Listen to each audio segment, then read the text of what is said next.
మీ personal interviews మరియు వ్యాపార ప్రకటనల కొరకు ఈ నెంబర్ని సంప్రదించండి. నమస్తే, వెల్కమ్ టు మనం టీవీ. ప్రస్తుతం మనతో పాటు ఉన్నారు ప్రకృతి వనం ప్రసాద్ గారు. సార్తో మాట్లాడదాం. హలో సార్, నమస్తే. నమస్తే. అయితే సార్, జనరల్గా ఇప్పుడు వెజ్ వర్సెస్ నాన్ వెజ్ మాట్లాడుకుందాం. జనరల్గా ఇప్పుడు మీ పెద్దవాళ్ళందరూ వెజ్కే సపోర్ట్ చేస్తారు, వెజ్లోనే అన్ని దొరుకుతాయని. ఇప్పుడు ఎక్కువ లేదు, ఎక్కువ మంది పెద్దవాళ్ళు కూడా నాన్ వెజిటేరియన్సే. అంటే ఇప్పుడు జనరల్గా న్యూట్రిషనిస్టులు కానీ, డాక్టర్స్ కానీ, ఇప్పుడున్న యూత్ కానీ, జిమ్ ట్రైనర్స్ కానీ నాన్ వెజ్ ఎక్కువ ప్రిఫర్ చేస్తున్నారు. దాంట్లోనే ప్రోటీన్ మనకు పుష్కలంగా దొరుకుతుంది, వెజ్లో కాదు అనేసి. సో ఏంటి సార్ వెజ్కి నాన్ వెజ్కి డిఫరెన్స్? ఫస్ట్ ఆఫ్ ఆల్ అందరూ జిమ్ చేసి ఇంత బాడీలు పెంచే అవసరం ఉందా? లేదు. ఇప్పుడు ఇంత పెద్ద గుంపు సమూహం ఉంటుంది, జింకలో ఏమని ఉంటాయి, వాటిలో ఒకటో రెండో హెవీగా ఉంటాయి, అవి క్రాస్ చేస్తూ ఉంటాయి. జనరల్ గా వెజ్ కి కొంచెం సపోర్ట్ చేసి చూడండి సార్. నాన్ వెజ్ ప్రియులు మాట్లాడేస్తారు నాన్ వెజ్ లో ఉన్న. ఏమైనా మాట్లాడుకోనిలే. ఇప్పుడు నేను వెజిటేరియన్ 35 ఏళ్ళ నుంచి, 35 years. నేను జీవహింస జంతువులు అది పాపం తన్నుకుంటా ఉంటే చూసి కోల్డ్ వద్దనుకుని నిలిపేసిన. అంటే ఆ ఏజ్ లో నాకు నిలిపేయాలనిపించి నిలిపేసిన. అప్పుడు నుంచి వెజిటేరియన్. నా హిమోగ్లోబిన్ 15.3 ఉంది, 15 above ఉంది నాకు. నాకు బీపీ లేదు, షుగర్ లేదు, 7 kilometers పరిగెత్తా ఉండ, కరోనా 90% బ్లాక్ ఉన్న బయటపడిన, డీవీటీ, ఎన్సీసీ, సిరింగోమిలియా, లిగమెంటేర్లు, అది గ్యాస్ట్రిక్ అల్సర్లు అన్నింటి నుంచి బయటపడినాం కదా. ఇది హిమోగ్లోబిన్ బాగుంది, హెల్తీగా ఉన్నాను నేను. మరి వెజిటేరియన్గా ఉండేటప్పుడు రెండో అడ్వాంటేజ్ ఏమంటే, నువ్వు 1 కిలో ధాన్యం పండించడానికి 6 లీటర్లు 8 లీటర్లు కావాలనుకోండి, ఆ నీళ్లు ఆ గ్రెయిన్ని వేసి మళ్ళీ చికెన్ తయారు చేయాలంటే మళ్ళీ 25 లీటర్ల నీళ్ళు కావాలి. ఈ గ్రెయిన్ అంతా దానికి ఫీడ్ చేస్తావు. 1 కిలో సజ్జల్ని 8 మంది తింటారు. 1 కిలో సజ్జలు రొట్టెలు చేసి 8 మంది తింటారు. నువ్వు 1 కిలో సజ్జల 1 కేజీ తయారు కావాలంటే 4 కిలోల సజ్జలు కావాలి. 1 కిలో చికెన్ తయారు కావాలంటే. సో 4 కిలోల రా సజ్జల్ని 4 6 24 30 మంది తింటారు దాదాపు. అదే 1 కిలో చికెన్ని 4 తింటారు. అంటే 30 మందికి జరిపే ఫుడ్ 4 మింగేసి ఫుడ్ సెక్యూరిటీ, ఫుడ్ క్రైసిస్ ఏమైపోతుంది అనుకుంటా ఉన్నాము. అందువలన మనం తినే 3 సార్లు 4 సార్లు భోజనం అవసరమే లేదు. జొన్న రొట్టెలు, రాగి ముద్ద, అరికల సంగటి పొద్దున్నే బాగా తినేస్తే చాలు. సాయంత్రం ఫ్రూట్స్ తింటే కూడా సరిపోతుంది. సో ఫుడ్ క్రైసిస్ అనేది లేదు. మిల్లెట్స్ను పండించాలంటే వర్షాధారంతో పండుతాయి, మందులు కొట్టే పనిలే, ఎండలు ఎక్కువైనా పండుతాయి, పురుగులు పట్టవు. అన్నిటికీ సొల్యూషన్ నువ్వు ఆర్గానిక్ ఫుడ్. మనం వెజిటేరియన్స్ అనే దానికి ఇంకొక ఇంపార్టెంట్ ఫ్యాక్టర్ ఏమంటే, లోపల ఇంటెస్టైన్స్ మనకి లాంగ్ ఇంటెస్టైన్స్ ఉంటాయి. గుర్రాలకు, మేకలకి, ఆవులకి అన్నిటికీ లాంగ్ ఇంటెస్టైన్స్ ఉంటాయి. సో వెజిటేరియన్స్ అన్నిటికీ లాంగ్ ఇంటెస్టైన్స్ ఉంటాయి. రెండోది, వెజిటేరియన్ చూస్తానే మనకు మామిడి పండు చూస్తానే తినాలనిపిస్తుంది, ఉసిరికాయ చూస్తానే తినాలనిపిస్తుంది. అట్లా మనకి ఆ ఫుడ్ చూస్తానే తినాలనిపిస్తుంది. వెజిటేరియన్ ఫుడ్ తినాలనిపిస్తుంది మనకి, దోశ, ఇడ్లీ, వాటెవర్. అదే మీకు చేపలు వాడు పెట్టామనుకోండి, మీకు ఏమనిపిస్తుంది? కంపు అనిపిస్తుంది. నువ్వు అంటే ముక్కు మూసుకొని ఆడ ఉంటారు షాపుల దగ్గర, ఆ చికెన్ అయినా ఆడికి కంపు కొడతా ఉంటుంది. సో నీ ఫుడ్ కాదు అదే కంపు పులులకు, సింహాలకి, కుక్కలకి జొలుగా వస్తాయి, ఆ స్మెల్ వస్తాయి. దాని ఫుడ్ అవి. అందుకే దే లైక్ ఇట్. వాడికి మసాలా గిసాలు, గార్లిక్ పేస్ట్ వేసి ఏమి వేయించనక్కర్లేదు కదా, అట్టే తింటాయి హ్యాపీగా అవి. మరి మనం ఎందుకు తింటాము గార్లిక్ పేస్ట్లు, అల్లము పేస్ట్లు వేసి? మనకు అది నచ్చడంలే, అర్థమైందా? అసహ్యంగా ఉంది. నీసు కంపు అంటారు, గబ్బు అంటారు, దాని పేరే నీసు అని. మాంసం పేరు నీసు అంటారు రాయలసీమలో. నీసు అని అంత ఇష్టంగా పడి తింటా ఉంటారు ఆయన. దాన్ని తీసుకుపోయి నువ్వు బాగా వేయించి అన్నీ కడిగి తుడిసి, ఇంకా చేపలను అయితే తోమి గీమి అన్నీ చేసి, పొట్టపేగులు తీసి అన్నీ చేసి దాన్ని వెజిటేరియన్గా మార్చుకుంటేనే నీ బాడీ యాక్సెప్ట్ చేస్తూ ఉంది. దాంట్లో మళ్ళీ నువ్వు టేస్ట్ గీస్ట్ అంటే నువ్వు వేసే అల్లము, కారపొడి, గిరపొడి, ఇవి ఇంకా నెయ్యి వేసుకుంటే ఏమో టేస్ట్లు వస్తాయి. కానీ అది మీకు నచ్చనే, నీకు దాన్ని చూస్తేనే నీకు నచ్చడం లేదు కదా, దాన్ని నచ్చేట్లుగా చేసుకుంటే కానీ తినడం లేదు కదా. అదే ఓ జంతువుకి అట్లా చూస్తానే దానికి అట్లే తినాలనిపిస్తుంది. ఎక్కడో 4 kilometers నుంచి స్మెల్ గుర్తుపడతాయంట, ద్రోపిలుగు మంటలు, వీటి చూస్తే స్మెల్ ఆడున్నాయి. అంత అద్భుతంగా వాటి సెన్సెస్ పనిచేస్తూ ఉంటాయి, బికాజ్ ఇట్స్ దేర్ ఫుడ్. మూడోది, ఇంకా ఇంపార్టెంట్ ఫ్యాక్టర్ ఏమంటే, నీళ్ళు ఎక్కువ తాగవు. నాన్ వెజిటేరియన్స్ నీళ్ళు ఎక్కువ తాగవు.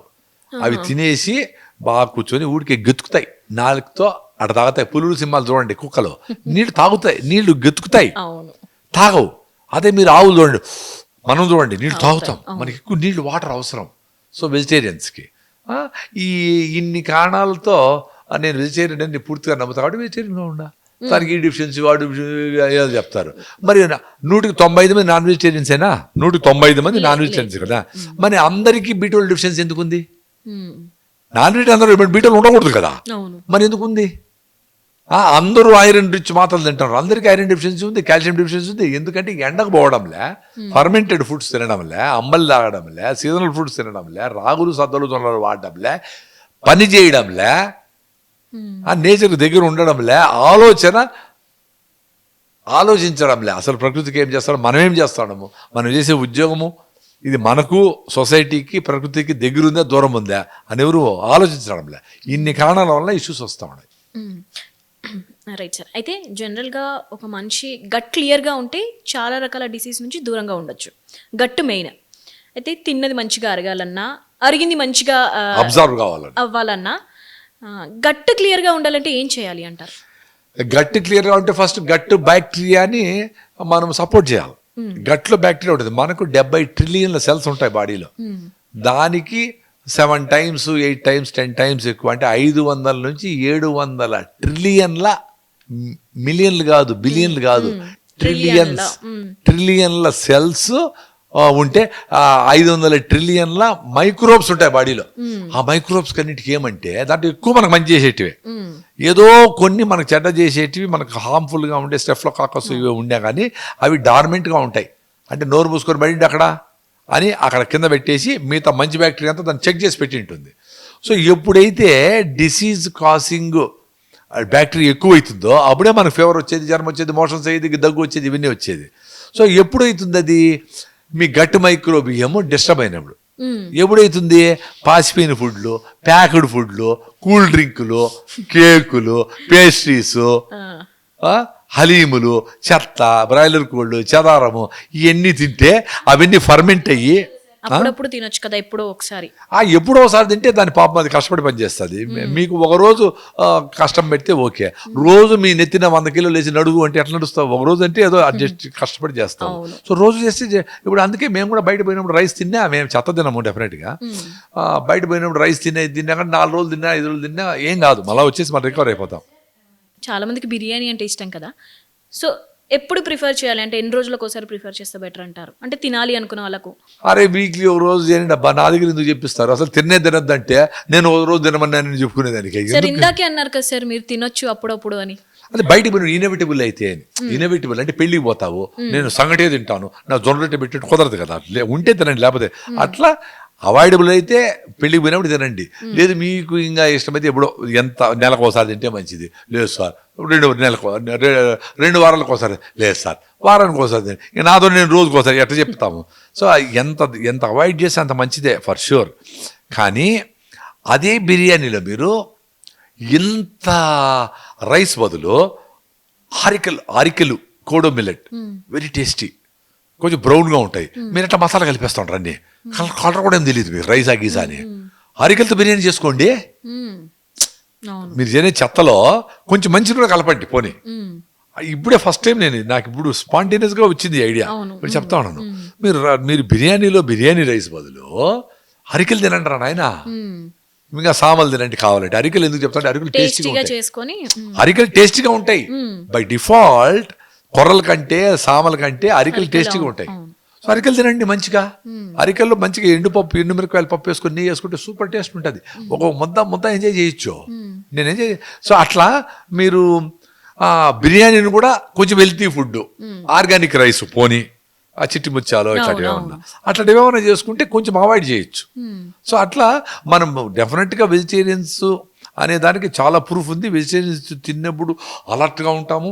అదే మీరు ఆదివారము పొద్దున్న లేచి పోయి బిర్యానీ ఇదే మటన్ సెంటర్లకు పోయి అంత పట్టుకొని వస్తారు, అంత బ్యాగుల్లో బాగా వండుకొని స్వామిరంగా ఫుల్గా తినేసి బెడ్ మీద పోయి పడుకొని సెల్ స్విచ్ ఆఫ్ చేసి నిద్ర పట్టక పొట్ట ప్రాబ్లం అయ్యి కోడిని మింగేసింది అనుకో పాము, అది చాలా కష్టపడుతుంది. ఇటు దొల్లి అటు దొల్లి అసలు మొత్తం అయిపోతుంది.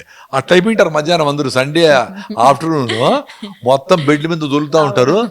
బ్యావని తేలిపి ఆ కూల్ డ్రింక్ తాగి పెట్టప్రతులు అయ్యే అమ్మ ఆయాసంగా ఉంది ఏమే కొంచెం వేడి నీళ్ళు పెట్టి అంటే ఆమె కింద దొరుకుతూ ఉంటుంది, ఆమె 1 కిలో తిని ఉంటుంది, వీడు 1 కిలో ఆమె. సో మరి ఎనర్జీ లేకుండా ఇంత కష్టపడతా ఉండి శరీరం సస్తా ఉంది కదా, మరి అది అందరికి అనుభవం ఉంది కదా, ఎందుకు మరి తినాలా? ఎందుకు ఇంత బిర్యానీ తినేసి మత్తుకు పడిపోతా ఉండరు? ఎందుకు గ్యాస్ట్రిక్ ట్రబుల్, యాసిడిటీ, మంట, గుండెల్లో మంట అని తెలుసు కదా. పోయిన ఆదివారం అదే జరిగింది, మళ్ళీ ఈ ఆదివారం మళ్ళీ మర్చిపోయి మళ్ళీ చేస్తా ఉండవు. ఎందుకు చేయాలా? అదే మీరు 10 సీతాఫలంకాయలు తిను, 10 మామిడి పళ్ళు తిను, బాగా వేడి రాగి ముద్దలో పల్లీల చట్నీ వేసుకొని బాగా నెయ్యి వేసుకొని తిను, పప్పు వేసుకొని తిను, ఆకుకూర వేసుకో, ఇంత మునగాకు తిను, పెరుగు వేసుకొని దాంట్లో సూపర్గా ఉంటుంది కదా. నేను పొద్దున్న తినేసి వచ్చిన ఇంతవరకు ఏ రోజు ఎట్లా ఉన్నాము? No water, not even water తెచ్చుకుని కొంచెం అయినా మధ్యలో ఇంకో ఇంటర్వ్యూ అయింది, వాటర్ కూడా అట్లే ఉంది సగం లీటర్. మంచిగా ఎనర్జెటిక్గా ఉన్నాం కదా. మీరు ఓన్లీ అదే 2 meals. మార్నింగ్ ఏ టైం తింటారు? మార్నింగ్ 10, 11, 12, ఓసారి ఎడితే 1 గంట. ఏం తినేస్తారు ఆ టైంలో? అదే అరికెలతో సంగటి మోస్ట్లీ, లేదు రెడ్ రైస్తో దోశ, తక్కువగా నెలకు ఒకసారి ఎప్పుడైనా చేస్తే అదే పనిగా నాకు ఎవ్రీడే అరికెలతో సంగటి, సామలతో సంగటి, ఒక మిల్లెట్, ఇంత మిల్లెట్, ఇంత రాగి పిండి సంగటి ప్రతిరోజు. సాయంత్రం జొన్న రొట్టె కానీ సద్ద రొట్టె కానీ మార్చి తిని ఇన్ని గుగ్గిళ్ళు, శనగలు కానీ, అలసందలు కానీ, బఠానీలు కానీ, ఉలవలు కానీ, మన గుళ్ళో పెడతారు కదా గుగ్గిళ్ళు, ఆ గుగ్గిళ్ళు, అది ఆ వెజిటబుల్ సూపర్ ఫుడ్. అది నాకు అసిడిటీ ఎట్టపోయిందో, నేను రోజు సాయంత్రం 4 గంటలకు ఈ టైంలో మండిపోయేది. ఇప్పుడు హబ్బా స్వామి, నైనేనా ఇన్ని రోజులు బాధపడింది. అరే నాయనా, బుర్ర పెట్టి ఇంత సింపుల్గా రాగిజావ తాగితే మీ అసిడిటీ పోతుందిరా స్వామి అని చెప్పినా. అందుకని రాగులు ఎందుకు అడిగితే మీరు, ఎందుకు రాగులు అంటే నాకు రాగులే ప్రాణాన్ని నిలబెట్టినాయి. అన్నానికి కూర్చొని మండిపోయేది, భోజనానికి కూర్చొని తినాలా, తినలేకుండా ఏడ్చుకునే రోజులు ఉన్నాయి నాకు. అంత మంట, రాత్రి నిద్ర మెలకు వచ్చేస్తే నిద్ర పట్టదు, నీళ్ళు తాగితే సరిపోదు, మళ్ళీ బిస్కెట్ తినాలా, మళ్ళీ నీళ్ళు తాగాల. ఇంత బాధలు పడినోడిని లోపలంతా ఆ గట్ మ్యూకస్ మెమరీ రీబిల్డ్ అయిపోయింది. సో ఆ గట్ మైక్రోబ్ ఫుల్గా ఉంది. ఎందుకు పొల్లటి మజ్జిగ, మా దేశీయ ఆవులు బాగా కర్రతో చిలికిన మజ్జిగ, మా రాగి ముద్ద, ఆ రాగి ముద్ద మిగిలిపోయి దాంట్లో నీళ్లు పోసి పొద్దున్నే పిసుకొని అది మళ్ళీ అంబలు తాగడము, రాగిదా ఏమి అట్లా గట్ మైక్రోవేవ్ సూపర్గా ఉంటుంది. మాకు ఆ గట్ బ్రెయిన్ బ్యారియర్ ఉంటుంది మధ్యలో, అంటే పొట్టలో నుంచి బ్రెయిన్కి సిగ్నల్ పోదు, ఏది కనెక్షన్ పోదు, లోపల పోనీది. బ్రెయిన్ చాలా కింగ్ కదా, అదేం రానిదు. అట్లాంటి గట్ బ్రెయిన్ బ్యారియర్ని అడ్డకట్టని దాటుకొని పోతాయి మైక్రోబ్స్, పోయి బ్రెయిన్లో పనిచేస్తాయి. కాబట్టి కూల్గా ఉంటాం మేము. ఇప్పుడు కూల్గా ఉండేది అదే కారణం. కాంతారా సినిమాలో లాస్ట్లో వాళ్ళ నాయన కొడుకులు డ్యాన్స్ చేస్తారు చూడు, అట్లా డ్యాన్స్ చేస్తూ ఉంటాయి, పోయి బ్రెయిన్లోకి పోయి. ఇది ప్రూవన్ సైన్స్ నేను చెప్తా ఉండేది. సో అందుకనే అమ్మ కడుపు చల్లగా అంటే, కడుపు చల్లగా ఉంటే తల్లిలాగా నీకు it take care of you. కడుపు చల్లగా ఉండాలంటే నువ్వు కూల్ డ్రింకులు, కాఫీలు, టీలు, తాజా అసిడిక్ ఫుడ్స్, అవి ఏవి పిజ్జాలు, బర్గర్లు వేసి 4-2 నిమిషాలు టేస్ట్ కోసం చెత్త వేస్తే లోపల బ్యాక్టీరియా పులిసి గిలిసి అవన్నీ డైజెస్ట్ చేయలేక సస్తుంది. సో లోపల గట్ మైక్రోబియం సరిగ్గా లేకపోతే నీ డైజెషన్ సరిగా ఉండదు, అబ్జార్ప్షన్ సరిగా ఉండదు, అన్ని వీక్నెస్లు, అన్ని రిచ్ ఫుడ్ తిన్నా, అన్ని గిడ్డిపప్పులు తిన్నా, హిమోగ్లోబిన్ లేదు, కాల్షియం లేదు, జింక్ లేదు, సోడియం లేదు, ఇవి లేవు తింటానే ఉంటావు, తాగుతానే ఉంటావు, అయినా బిగ్గానే ఉంటావు.